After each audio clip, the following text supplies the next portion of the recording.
Hello everyone. This is my report in Managerial Economics. But before that, let me introduce myself. My name is Raul Ruas Jr. and I am a BS Accountancy student 3rd year Section C. Today, I will be discussing about industry concentration.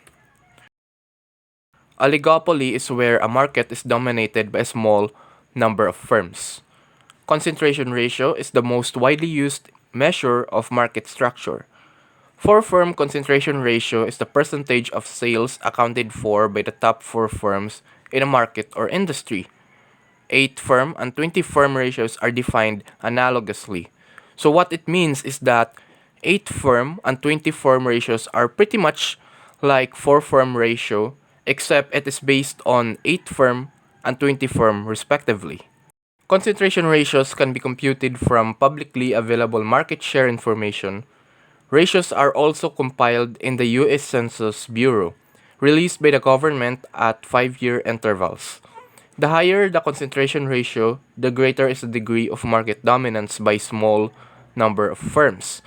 So basically, if a specific market is dominated by fewer number of firms, then it will have a higher concentration ratio. An effective monopoly is when the single firm concentration ratio is above 90% or CR1 is greater than 90%. An effective competitive market is when CR4 is less than 40%. So what it means is that if the concentration ratio of 4 firms in a specific market is less than 40%, then it is an effective competitive market. Loose oligopoly is when CR4 is greater than 40% and less than 60%, and tight oligopoly is when CR4 is greater than 60%. It should be noted that concentration ratio have limitations, and these limitations lies in the identification of the relevant market. A market is a collection of buyers and sellers exchanging goods or services that are very close substitutes for one another. The following represents limitations. First, the market definitions used in government statistics are too broad. For example, numerous firms make up the overall consumer drug market, which results to low concentration, but individual markets like drugs for ulcer and blood pressure have high concentration. Government statistics encompass national markets but cannot capture local monopolies. Second, the consensus data exclude imports. So in conclusion, the fact that market definitions vary could greatly affect concentration ratio. An alternative for concentration ratio is the Herfindahl-Hirschman Index or HHI.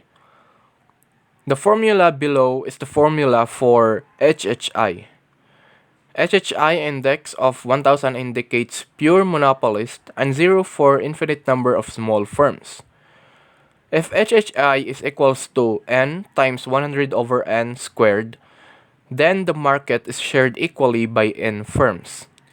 HHI index is 2000 if the market has 5 identical firms and 1000 if it has 10 identical firms. HHI have properties which gives it an advantage over concentration ratios, and these properties are the following. Number 1. The index counts the market shares of all firms, not merely the top 4 or 8. Number 2. The more unequal the market shares of a collection of firms, the greater is the index because shares are squared. Number 3. Other things being equal, the more numerous the firms, the lower is the index. We will also talk about concentration and prices.